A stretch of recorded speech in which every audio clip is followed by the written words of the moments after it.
Les sapeurs-pompiers interviennent très fréquemment pour des missions de chute à domicile. La chute à domicile, tout d'abord, c'est une mission de sapeur-pompier. Une personne qui est à terre suite à chute et qui ne peut pas se relever seule, une personne qui est potentiellement en détresse et en danger. C'est la raison pour laquelle les sapeurs-pompiers interviennent dans le cadre de leur mission d'urgence.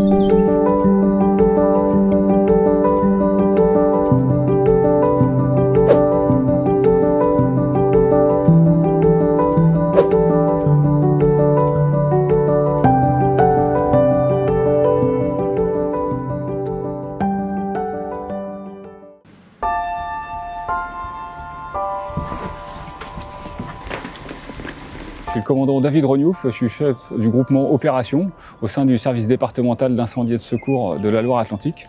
Le SDIS 44, c'est que 5000 hommes et femmes répartis dans 91 centres de secours sur l'ensemble du territoire pour réaliser des missions d'urgence et de secours. Les sapeurs-pompiers, c'est pas seulement l'incendie. 3/4 de nos missions constituent du secours, de soins et d'urgence à personne.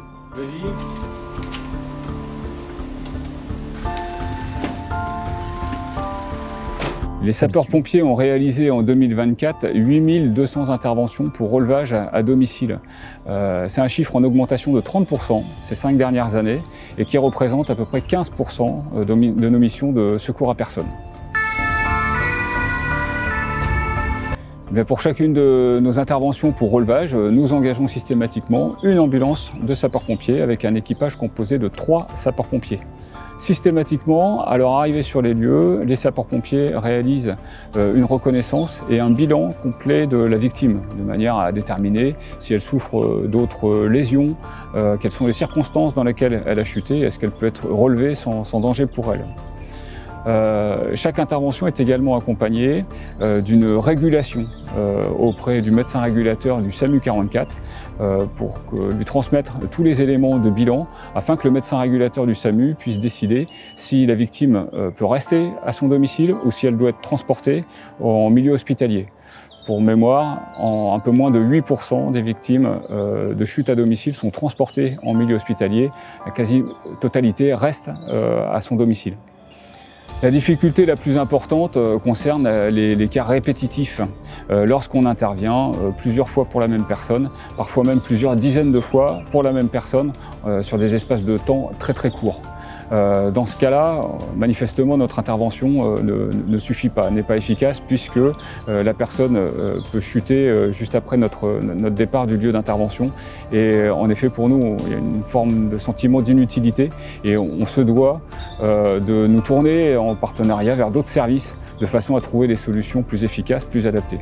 Alors sur notre quotidien opérationnel, évidemment, tous les équipages qui sont engagés pour relevage à domicile ne sont pas disponibles pour des interventions plus urgentes. Par ailleurs, sur le territoire rural, la majorité de nos sapeurs-pompiers sont sous statut de sapeurs-pompiers volontaires. Ce sont des sapeurs-pompiers qui quittent leur emploi pour intervenir dans un cadre d'urgence. Dès lors qu'ils interviennent à répétition pour la même personne, c'est que la notion d'urgence ou que l'efficacité de leur action n'est plus réunie. C'est la raison pour laquelle on doit rechercher des partenariats pour trouver des moyens d'être plus efficaces, d'être plus adaptés dans notre réponse. Le service départemental d'incendie et de secours travaille en partenariat étroit avec les services sociaux du conseil départemental de façon à partager notre vision de terrain et de façon à trouver ou à chercher des solutions plus adaptées, plus efficaces dans une prise en charge sociale des personnes chez lesquelles on intervient à plusieurs reprises. Nos pistes d'amélioration consisteraient à transmettre davantage de données opérationnelles de terrain, ce qui nous permettrait d'identifier les personnes qui ont besoin d'un soutien social un peu plus important et aux services sociaux d'accentuer leur action sur les personnes prioritaires. Le service départemental d'incendie et de secours de la Loire-Atlantique est impliqué dans le plan anti-chute piloté par l'ARS, en sens où nous partageons nos informations de terrain, nous cherchons à les mettre en commun dans la réflexion qui est portée par l'ARS de façon à dépister au plus tôt les cas de première chute, de façon à mener des campagnes de prévention et éviter au final des interventions trop nombreuses ou inutiles. Il faut retenir que les sapeurs-pompiers sont des acteurs de l'urgence.